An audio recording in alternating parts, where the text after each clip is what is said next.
this is how you play in Pok Pok. Kids can come into Pok Pok and do whatever they want, approach it with whatever skill level they're at for that day, with whatever energy they're at for that day.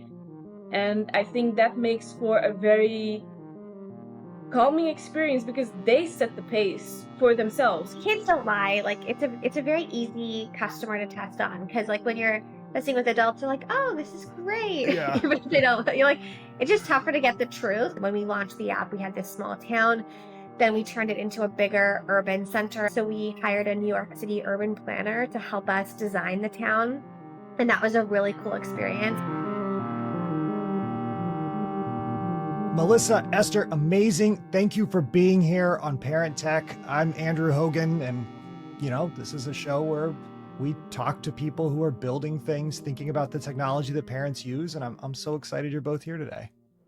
Thanks for having us. Happy to be here. And Melissa and Esther, like for those watching, I just have to say, like, I love Pok Pok. My daughter loves Pok Pok. And we were turned on to it by an early childhood educator that we're friends with, who said, like, this is something you should really check out. And I just I want to hear more about how you're thinking about this, what your journey has been. And I know it's kind of a digital busy book is a phrase that you all have used. And the idea is that you're digital toy makers for a new era. And I feel that every time my daughter kind of moves a lock around or has a dinosaur walk or all those kinds of things. Thank you. Well, we're so glad to hear that you and she both love it. That means a lot. Amazing.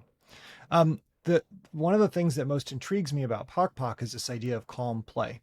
And I think I want to kind of almost juxtapose that a little bit with what is not calm play.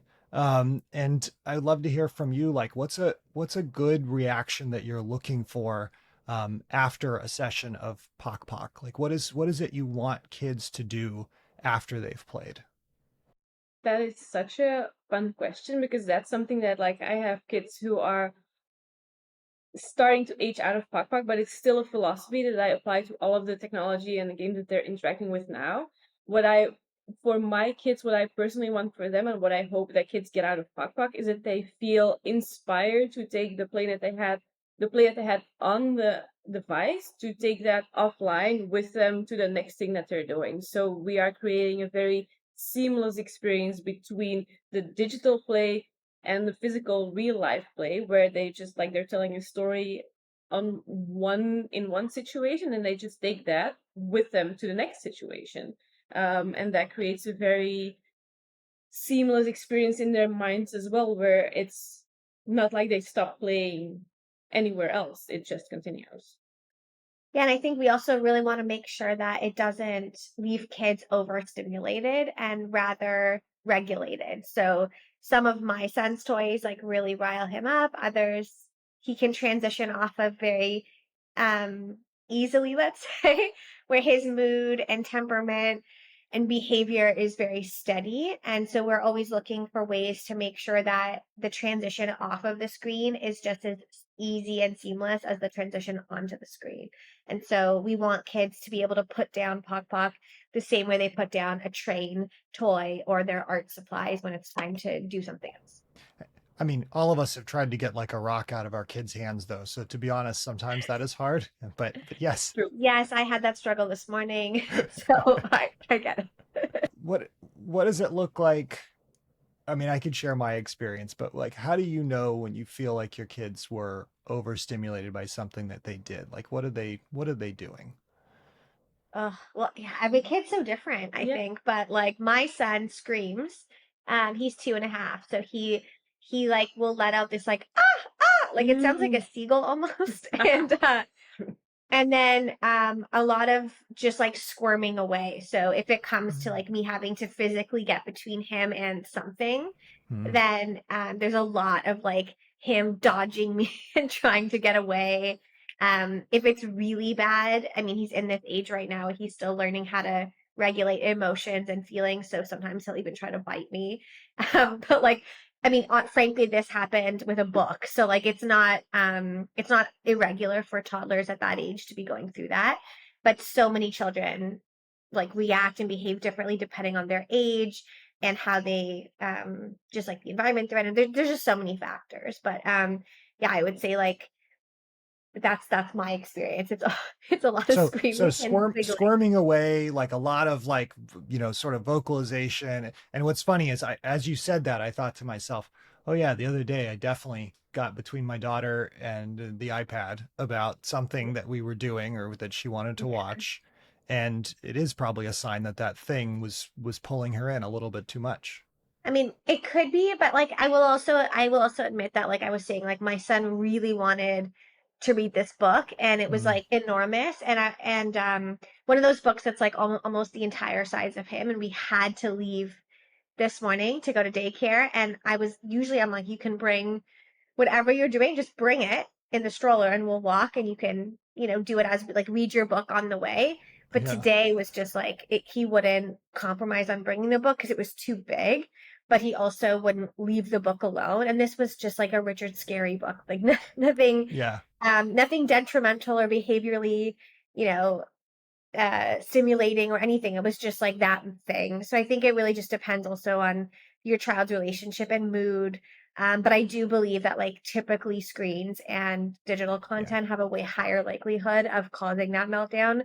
It's very rare for me, at least, that like my son will have that meltdown over a book. I think it's also just like a part of life for toddlers. Like you can't Yeah. navigate through life with kids without ever experiencing a tantrum. And I think we Mm, shouldn't be so, as parents, so forceful about trying to avoid the tantrums, because then we mm, never give them the opportunity to learn how to self-regulate, because that's such an important life skill and it's just a part of growing up, I guess.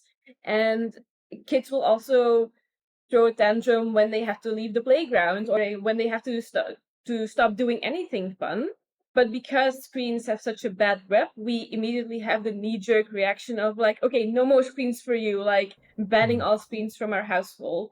Whereas, like, if your toddler had a tantrum leaving the playground, you would never be saying like, we're never going to the playground ever again. That's very true. And I think also typically we hear a lot of parents that will use screens as a tool to regulate a tantrum. So like if their Mm. kid is having a meltdown, they'll say like, if you stop crying and sit quietly, you can have the iPad. And then it becomes this like reward system. So then they act out to get it. And so it's the same. I mean, we all bribe our children in some way, I would say. We do. We Um, do. Yeah, like absolutely. we do. I mean, that's how I got out of the house today. It was like our neighbor's dog was passing, and I'm like, "Do you want to say hi to the dog? Because we better get going." So like whatever you kind of just do whatever it takes. But I think using that screen specifically, which is already a little bit more charged than some other experiences and toys, can lead to a tougher relationship with it. But it's also natural. I mean, as parents, like we're all just trying to get through the day and do the best by our kids. And that, I mean, that's what one of the things that's really interesting here is you have this philosophy. You both obviously have this awareness that we were probably going to experience tantrums. Screens have a pull already.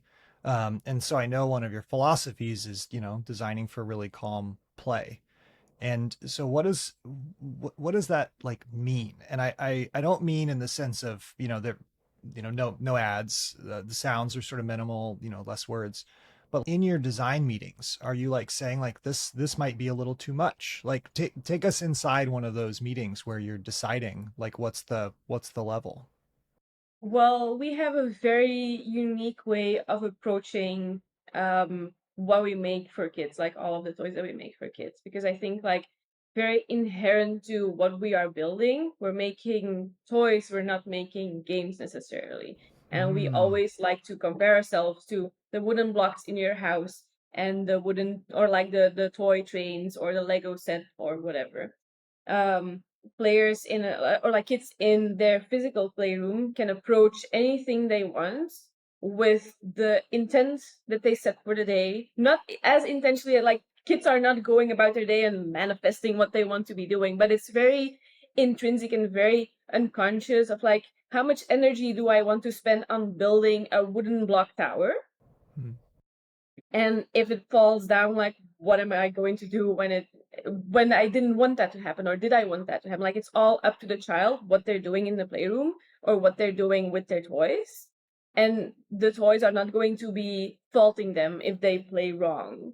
And for Pok Pok, it's a very similar ethos where we are like, it's never Pok Pok telling kids what they have to be doing, and it's never Pok Pok setting the goals for the kids of this is how you play in Pok Pok. Kids can come into Pok Pok and do whatever they want, approach it with whatever skill level they're at for that day, with whatever energy they're at for that day. And I think that makes for a very calming experience because they set the pace for themselves. Kids are actually very good at setting the pace for themselves instead of just us telling them what to do. So that's also why we're not saying like, oh, you are 3 years old, these are the toys that your child should be playing with or something. Like, who are we to say what a child can and can't do at 3 years old? Like, they all develop at such wildly different rates that it's a skill thing. It's not an age thing. And I think just the fact that there are no rules and there is no winning and losing and there are no levels to beat and points to score and always like the one more thing you have to do, that makes it that would make it a very addictive experience, and that just inherently isn't present in Pok Pok. Yeah, I would also say like our designers know very inherently like what makes the Pok Pok toy a Pok Pok toy. So when we are sitting down and having those meetings, like it's very rare that we'll end up coming up with something that ends up being too far in one direction. It's been probably years since we really had that problem, and we usually can identify that in playtesting. But again, it's honestly so seldom the case. I think if anything, we have the opposite problem where well, it's not the opposite. It's not a problem, but I would say like sometimes we find that like the experiences can be just too child led or too open to interpretation, and we need to give kids like a little bit more to do. But I think as long as it's fun, like that's just the most important thing. So they'll find the fun if it's there to be found. Yeah. I am deeply curious if you remember the last one that you had to kind of pull back on a little bit, even if it's been a couple years. And I want to ask that partially because I think that parents could look out for some of these things in the experiences that they're having, you know? Like, are there games that they're playing where, you know, there are levels happening that don't feel good or something along those lines? And I'm curious because I think this is a philosophy you've honed that has become innate, but it is probably not innate to every parent to like look for some of these issues. Yeah. So are you looking for like which games our kids would not be playing? Like, or is it more specific, your question to about Pok Pok and which games we wouldn't want to put in our app? I think the last time you felt like you had to pull back and something was a little too engaging. If you said it's sort of been years, if there's an example that comes to But mind. even then, like, I think it's slightly different. I don't think we've ever made a toy or we're trying to make a toy that was too engaging. I think we've never, because when like me and my husband came up with the idea of Pok Pok for our own kids back when we had a toddler and a newborn, and we were very clear on what we didn't want it to be because we don't come from like an app design background. We never set out to make like the amazing kids app that Pok Pok is today. We were just making like a small little hobby project on the side that just snowballed into something so much bigger. So we very clearly knew like all of the addictive game mechanisms. Like we didn't want anything like that because we were just looking at the way our kid was playing with his physical toys in our house, in our own playroom, and trying to mimic that experience on an iPad. What we did, however, come up with at the beginning that we scrapped relatively early on was more closed-ended experiences that we couldn't improve upon the real physical toy. For example, jigsaw puzzles.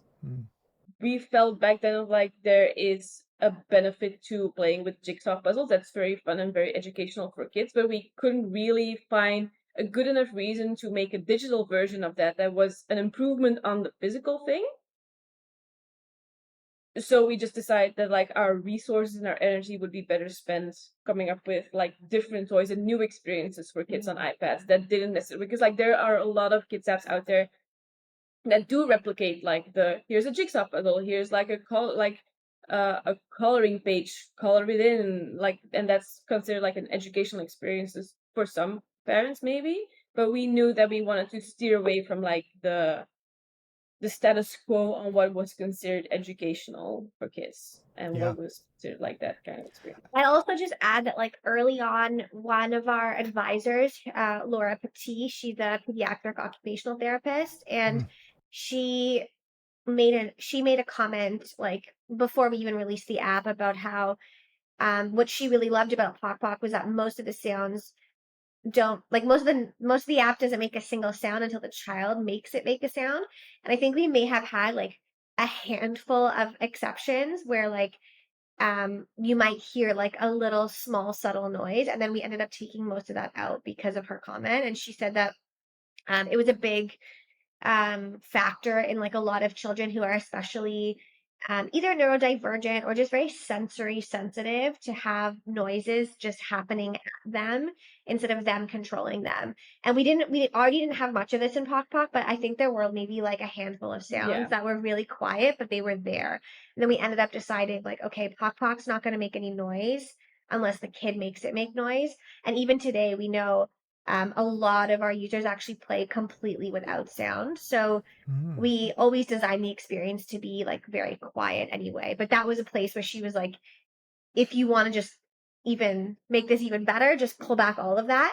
And so that was like a little small tidbit where we were like, okay, well, these sounds aren't really adding that much value by just happening without the kid making them happen. So we pulled them out, and now they're only there if the child taps the thing or moves it, and then it'll make the noise. So like there were like little things like that, but honestly, for the most part, like Esther and her husband Mateus were very strict Yeah. and cognizant about like how to create something that was never going to be too overstimulating. But again, we also have a lot of toys that have never seen the light of day.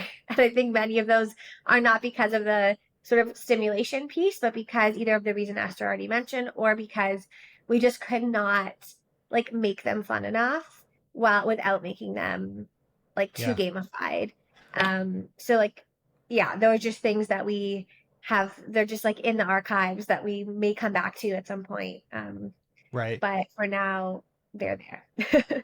What's your percentage that see the light of the day? Is it like 10% or is it Oh, like no, no, no. It's most 75%? things. Most things see the light of day. I think we've Okay. had from like the very, very first early days, I think there may be like 2 toys that we just No, there are like a couple of like we have the Russian dolls, we have the stickers. Oh yeah, We have the beach thing. the beach. That's the stickers. We have the memory Right. games. Like there are a couple of ones that just felt like they didn't really. But that was Land. also like way back when we were still establishing like the core Right. pillars of what makes Pok Pok Pok Pok, and then we could kind of like hold them to that kind of light of those pillars and vet all of these toys and see like do they still fit within the brand that we envisioned for this app. And the Yeah. ones that didn't make a cut, but that was all a very very early development. Yeah, That that was was years ago. 2019. Now we just like work it until it works. I mean, that is it though. That's design, is iterating until it feels good. Exactly. I mean, kids don't lie. Like it's a very easy customer to test on because like when you're testing with adults, they're like, "Oh, this is great," Yeah. even if they don't. You're like, it's just tougher to get the truth. But like, you put an iPad in front of a young child under the age of 8, and they're gonna tell you either through words like "this sucks," or they're gonna literally just walk away and do something else. So like, Yeah. if we're not getting it right, it's very clear. Or if we have a toy that's like in early testing and it's not quite ready, we'll see kids bounce out of it and go play one of the other toys that are like really well developed and have been in the app forever. And then we're like, okay, they bounced out really quickly. So like there's something not fun enough there, or like we're missing a hook, or like something's wrong. But that's the whole point of playtesting. And we start doing that really early in development so we can take the temperature of the toy and see like where kids are finding fun at different ages, because that's also part of designing for children from 2 to 8. It's a very huge range of developmental levels, skills. And so, yeah, we're just really aware of that process.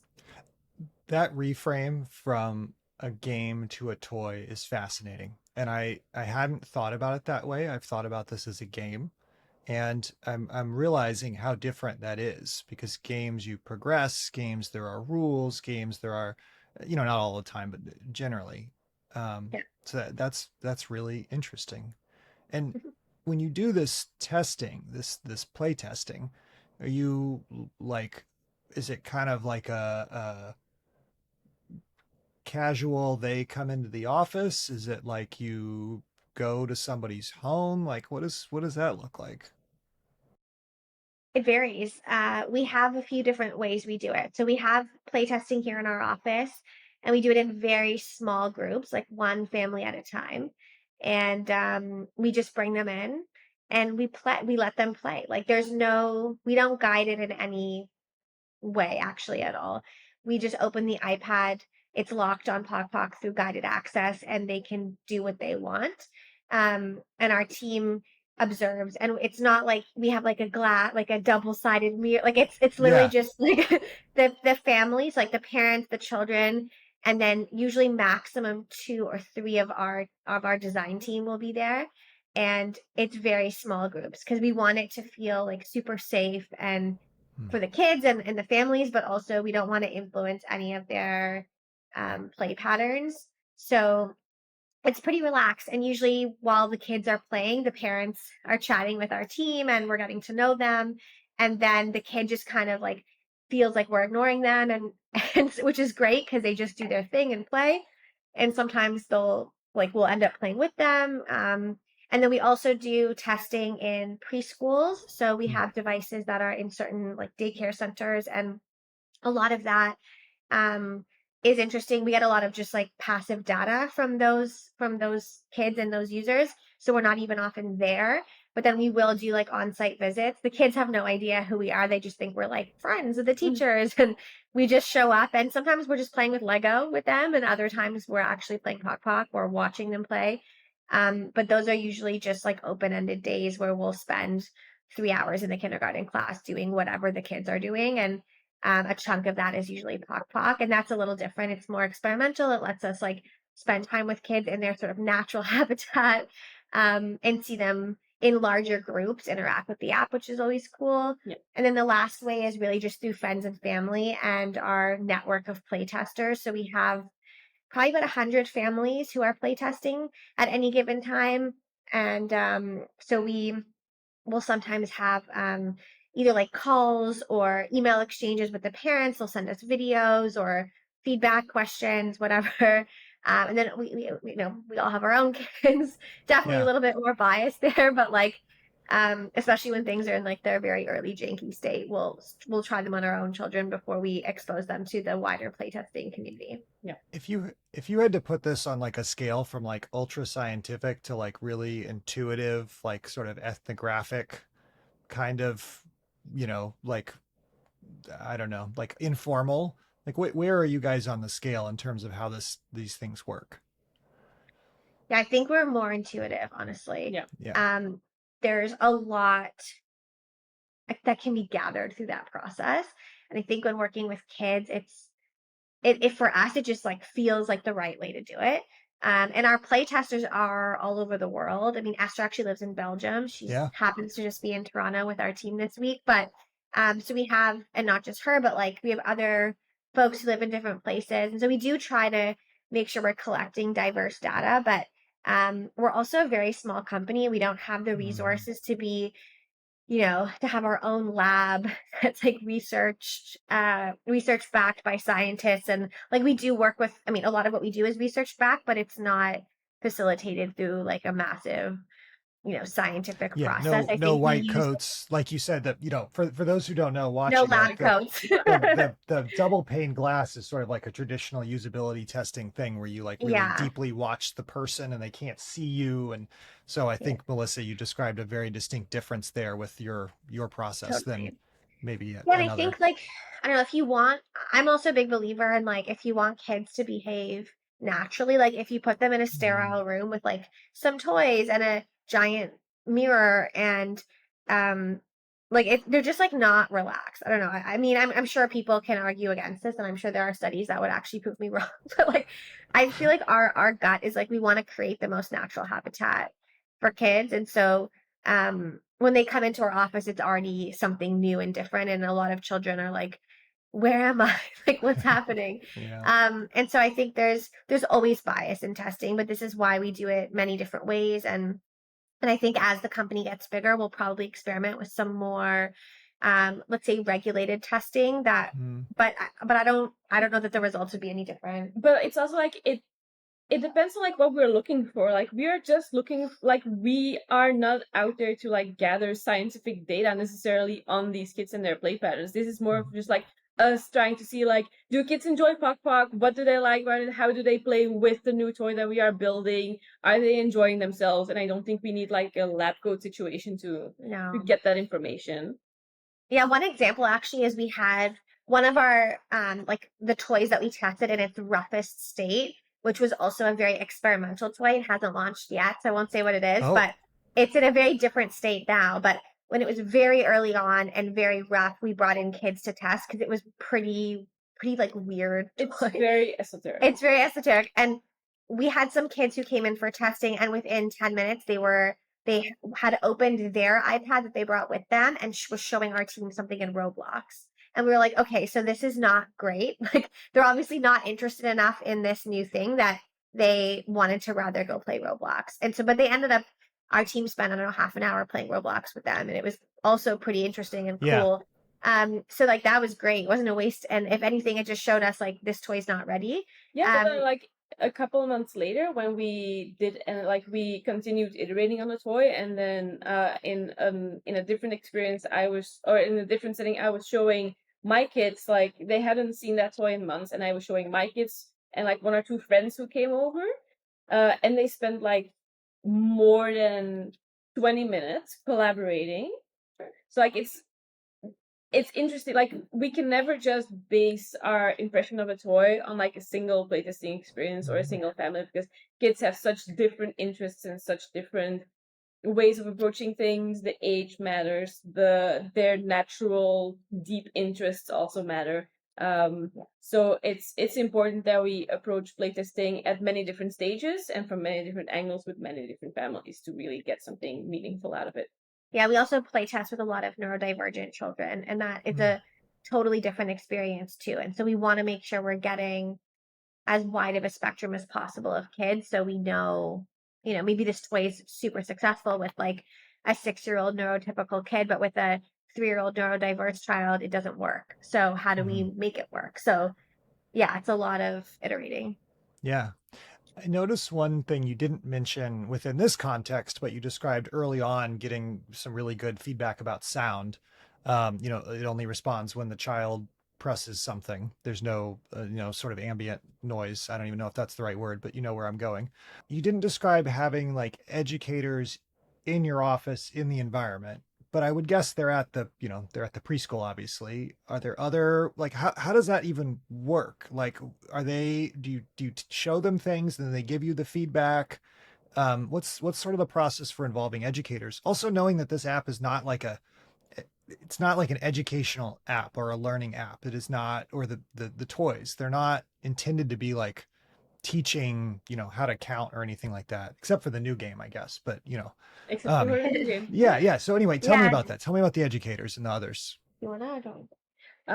Well, it was when we were starting to work on Pok Pok, like we started working on it in 2019, and then 2020 rolled around and COVID hit, and it was very hard to work closely like at the same location with educators. Like they were never part of our team like that, but we always had like a very close back and forth with like a variety of educators. Like there were preschool teachers, there were grade school teachers, there was a neuroscientist, there was an occupational therapist, there were like a variety of people who all gave very valuable feedback on the toys that we were making at various stages of the process.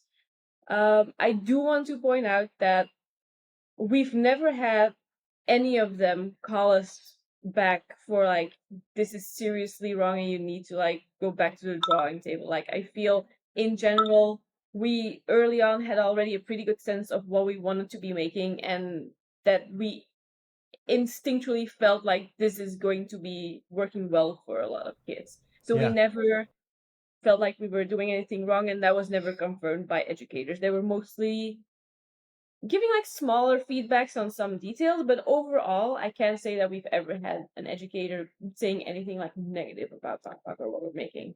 No, I think like the other thing too is we bring them in and out at various stages and in different cadences depending on what we're doing. So there'll be phases where we want like 3 or 4 educators to weigh in on a Mm. new idea. Sometimes we'll go months without speaking to any of them if we're like very in the zone and we're creating a toy that we don't feel like we need their support on. And we'll pull on different people for different things. Like we recently collaborated with 2 astronauts because we're launching a space toy in the new year, and Oh, we didn't want a preschool teacher for that. We wanted real astronauts for that. So yeah. like depending on what we're doing, it can really vary, and those can just be anything from it spans from like a couple of phone calls to lots of email and collaborative meetings with our wider team, and then a lot of those folks who have classrooms or children will play test, and it really just depends on the person, the toy we're building, and where we want support. So we have this sort of um like ongoing pool of advisors that we call on for different things that are sort of our evergreen advisors, and then we have folks that will specifically seek out for certain updates, like our town when it had when we launched the app, we had this small town, then we turned it into a bigger urban center, and we wanted to make it more of like a green city that felt like not futuristic in the sense that it wasn't real, but Hmm. aspirational. So children who are going to grow up to live in cities that look probably pretty different than the ones we live in now could get a little taste of that. So we hired a New York City urban planner to help us design the town. And that was a really cool experience. And it was literally her being like, you would never put a path next to this because that makes no sense. Or like, where are these cars supposed to park? And like, what about green space? And like, this whole section of the town has no communal pedestrian area. And we were like, okay. So there were things like that that we were like, this is really, I mean, our team are fantastic, but like, they're not Yeah, urban of planners. So course. like, They're not urban planners. no, so like that was a really cool one, and I feel like, again, that I don't think like like our average preschool teacher that we work with would have been able to tell us that some of those details. But so we really just do try to find the right people for the right project, and it's constantly evolving. So actually, we're always on the hunt for like interesting, smart people to weigh in on what we're making. So the cross section of, you know, traditional toys, digital things and interactions, and then real world things that feel, you know, educational, but only just by virtue of exposing people to things that might actually exist in a town or in space. Yeah, like I'm very excited about this space game that's coming. honestly, you should be. It's probably one of our It's coolest it's toys. it's so good, honestly. It's like, yeah, it's pretty epic. And I think like when we set out to make that space toy, Esther and the team were like, we're not going to just make like your average space toy that every other kids app has tried to do. Like we're showing kids like life in space, and like these kids are going to see people colonate on Mars probably. So we're like, what can we give them now to scratch that itch? And yeah, even at 2.5, it's my son's current favorite Pok Pok toy because he's been testing it for a while. And I just think, yeah, there's a lot of innovation to still be had in the app, and working with interesting people, yeah, it just makes it all the more fun. Yeah. So one of the things that I've gotten since um, since starting Parent Tech is that I have a lot of conversations with parents that are, you know, hearing from educators like keep screens away from your kids. You know, I know the guidance is sort of 18 months. What do your conversations with those parents look like? How do you tackle that? Because clearly you're making a thing that is only experienced on a screen. Um, what do you say? I think it's such a screen time has such a bad reputation because there's not a lot of good stuff out there for kids. Like we all grew up with very slow paced media. We had to wait for our shows to come on TV, and then like when it Commercial. was with commercials, and when it was over, it was over. You couldn't just like binge to a series. And I think we all um see how fast all of that technology is evolving in Yeah. our kids' childhood, and we can see like the negative impact for that. And I think especially with a lot of kids apps, when people started making these more specific apps for kids, like a decade ago, they just took adult game mechanics, slapped the kids IP on there, the big wide-eyed babies and animals with the cutesy little voices and the sing-along songs.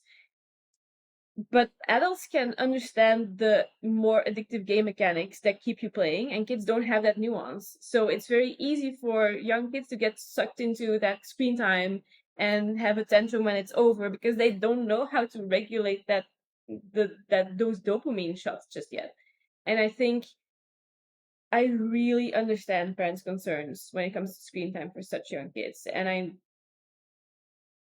the reality is, though, that screens are here to stay, and so many people and so many parents find it such a good tool to have in their pocket in case of a pinch. And we hope that with Pok Pok, Melissa always calls Pok Pok like the broccoli of kids apps. That's like good for your child. I would rather link it more to like a balanced meal as opposed to just like, because a lot of kids don't like broccoli, but a lot of kids do like Pok Pok, because I think it's just about like, as parents, we regulate what our kids are eating and we make sure that it's a balanced meal, but like it's not just the broccoli, but it's also like a little snack here and there, because that's also just fun to have a little snack. We regulate our kids when they go outside to make sure that they are dressed appropriately for the weather. So I think it's also up to parents to help their kids make like good screen time choices. And when the kids can't do that yet because they're too young, it's up to the parents to help guide that. Pok Pok is our answer to the addictive games that are out there for kids that have that give screen time such a bad reputation, when in real life it can also be such a wonderful tool to have. And I'm sure you have also comments on that. Yeah, I mean, like, it's probably the most urgent, stressful challenge of our parenting generation is like, how do you navigate technology from 0 to 18?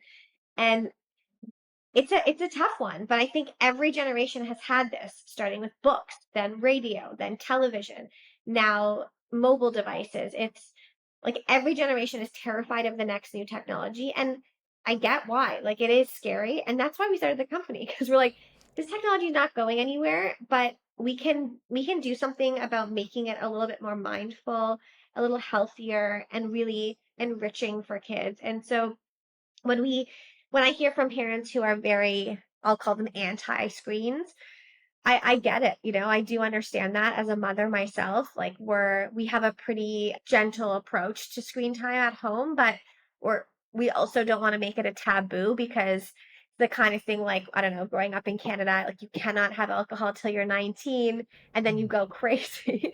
Whereas like my husband is German, the drinking age is 16. They started sipping wine at like 12. And so when they became of age, no one went nuts. Like, it was just part of the culture. And I feel like if you make something out to be such a big deal and so forbidden, your kids are going to just want it more. So we talk a lot about what balance is, and our approach as a business is to just respect whatever parents choose. I mean, many of our users are daily users. Many of our users actually only let their kids play one Sunday a month, and that's fine. I think it's really just about like finding the boundary that feels healthy to you in your home. And screen time is a very social discussion as well. Like, there are many families that cannot afford childcare, for example. Yeah. And so devices can really support that. And if you need to keep your 2-year-old still and safe in one place so you can do your job as a single parent for 2 hours a day, then you do it. You know what I mean? Like, I think we're all very quick to judge the way that families use screen time, but I think it can be an amazing, empowering tool, especially also for neurodivergent children who use it as a regulation tool.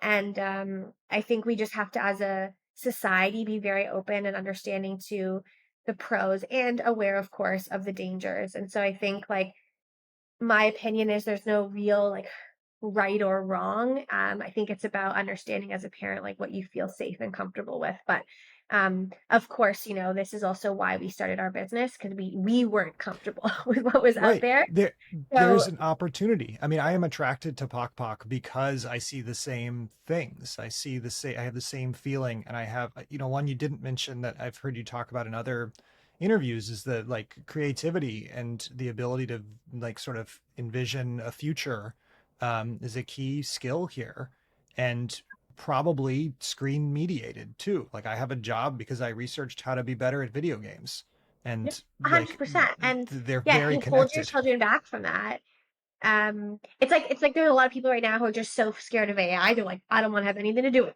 it. And I think like unfortunately those people are gonna fall behind because I'm a firm believer that like you have to you have to like be curious and learn. And our children are all going to grow up to have jobs that haven't been invented yet. And most of those jobs, or most of the jobs we all have today, will be taken over by AI unless you have a very creative, very human touch type job. So we have to prepare our kids to navigate technology in a healthy way. And starting the relationship really strong at this really young age, I think is super crucial to do that versus waiting until they're 12 and it's been completely blocked their entire lives.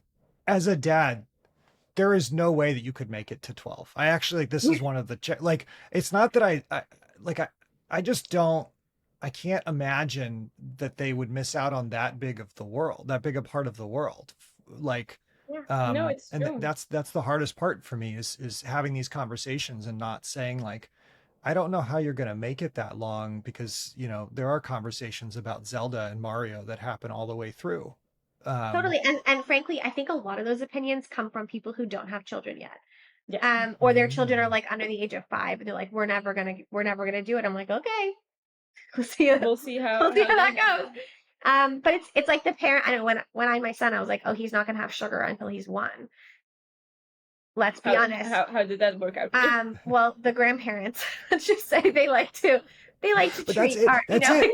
It's society. it's It's like the rest of the you just world. can't control everything. And you think you can when you're starting out in parenting, you think you can really like protect your kid from every bad in the world or not even bad, but like anything that might not be 100% wonderful for them.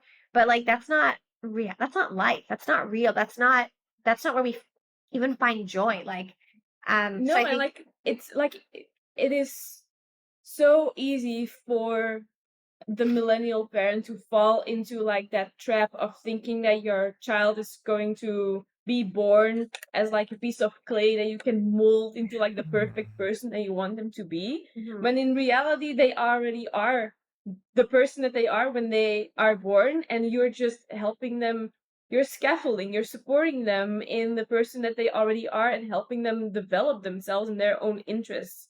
And it's very weird that we think we have, I don't think we have the amount of influence over our kids that we think we have. Yes, very humbling opinion, No, Esther. It is. parenting is It is. extremely humbling from start to finish. Plus 1 million. Thank you for that. I wanna I wanna wrap up with a like a almost a non sequitur from all of this because one area that I'm really curious about is you all, you know, you recently received venture funding and you've done a couple rounds. Um, and I'm curious what the conversations were like with investors. Did they get why this was important? Were you just in the games bucket and like they were like, what's your, you know, ARR going to be? Or was there a larger like understand annual recurring revenue for those who are not yeah. Just tell me about that. Tell me about some of those discussions. I'm curious. Yeah, honestly, if an investor didn't get it, we didn't continue the conversation because we're very picky about who we work with. But most of them did get it. I think like there's first of all, there are a lot of I think investors get a pretty like bad reputation for just being like cold sharks with no emotions, but that's not true. These are real people. Many of them are parents themselves. Yeah. And so all of our investors completely get it. Um, and so they're all in this because of both the business opportunity and the mission. Yeah. Like if they weren't equally interested, then we really didn't pursue the relationship. So um yeah, I think the conversations honestly were wonderful. I mean, of course you have the edge case investor who's like, "Well, what do you mean it's not addictive? Like don't you just want them to play it more?" And we're like, "Well, No. And we can explain that really well. And I think actually we make a very strong business case as to why it's actually better. But there are, of course, there's always a spectrum too. I think depending on where certain investors are in their fund cycle, Mm-hmm. what their expectations are from their investors and LPs, like some are really like looking for big cash wins quickly and felt like something like Pok Pok was too risky. There are other investors who only invest based on like impact and positive, you know, um I guess impact like on the world. And so I think there's a whole rainbow of different types of people. And so like all of our conversations honestly were great. We found investors who fully support what we're doing, who love it. Many of our investors are parents, and they, you know, their children use the app, and or their children are much older and they wish they'd had Pok Pok. So like honestly, it wasn't that complicated. I think it's as long as you can frame what you're doing both from an impact perspective and a business case. Yeah, I think those conversations honestly were great. Yeah. I was just curious, there's been, it's very clearly differentiated. And that just is probably interesting. And then also probably is occasionally like people want to, oh, I know that we're investing in this kind of thing that's AI driven, that's, for kids, we're going to generate the whole thing through AI. And that is, clearly not the approach that seems like you guys are going Yeah, with. And that's interesting. that's what that's what startup life is. Though. Like investors don't want to invest in the thing that's already been done and proven necessarily. I think they're looking for the new and the risky, and that is where the opportunities get bigger and bigger. I mean, obviously the risk gets higher as well, but these are people who are very, very risk aware, and they're looking for those outliers. Like they are not looking for copycat companies for the most part. I think unless you're maybe in private equity or like a very specific type of investor, and perhaps later stage investors are different. But for in the earliest years, like they're like, they want you to come and be like, I am doing X and everyone else is doing Y, and here's why X is better. That's exactly what they're looking for. So being differentiated really worked to our advantage. That's great. Yeah. Thank you both so much for the time. I learned a lot, and I think other people will too. Thanks, Andrew. Yeah, it was a pleasure to chat. Very nice.